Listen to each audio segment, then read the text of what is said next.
used to find out the head over the crest, means how much the rise in head is there, so that we can determine by this point gauge. Okay, so how to find out the head over the crest? So here, when the water becomes stable, so now it is flowing, I mean to say, when the water stops falling, that means the water becomes stable here. The water will no more fall in this collecting tank. So therefore the water becomes stable. Now let's assume that the water has become stable. Okay, it is not falling. Even though it is falling, so let's assume it's not falling. So that will be the steady level of the water. So for that, what we have to do is, we will first of all bring this needle to the surface of the water. Okay, so this will be our EH1, and at the same time this zero should coincide with this. You can see here two zeros are there, so we have to adjust in a such a way that both coincides with each other. So you can see,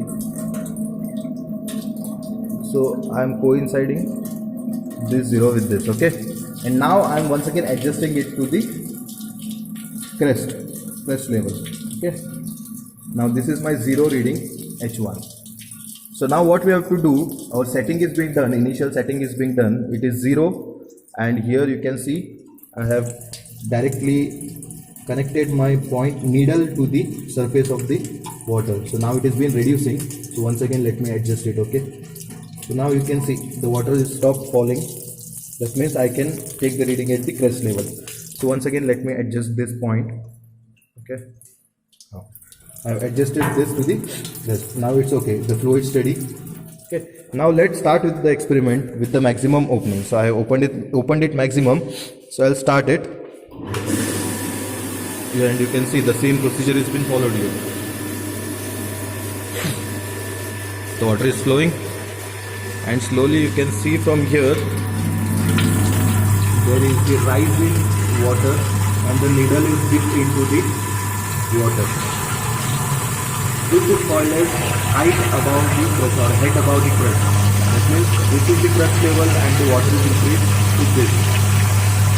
So therefore we need to find this height by point 2. Okay, so now we are already now our flow has been steady.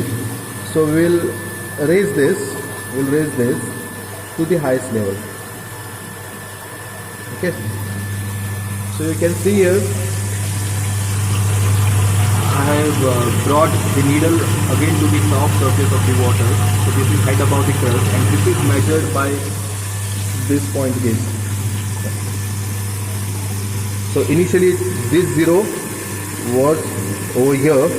Now you can see it has reached to the 5 centimeters. This is 5 centimeters.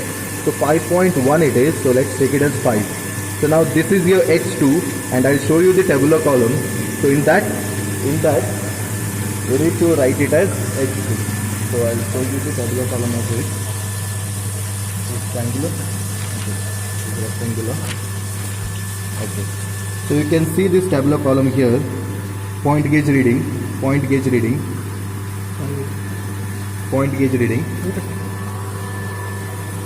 So point gauge, first of all it was 0, H1 was 0. So first column's H1 becomes 0 for all the 3 trials. Second, here it is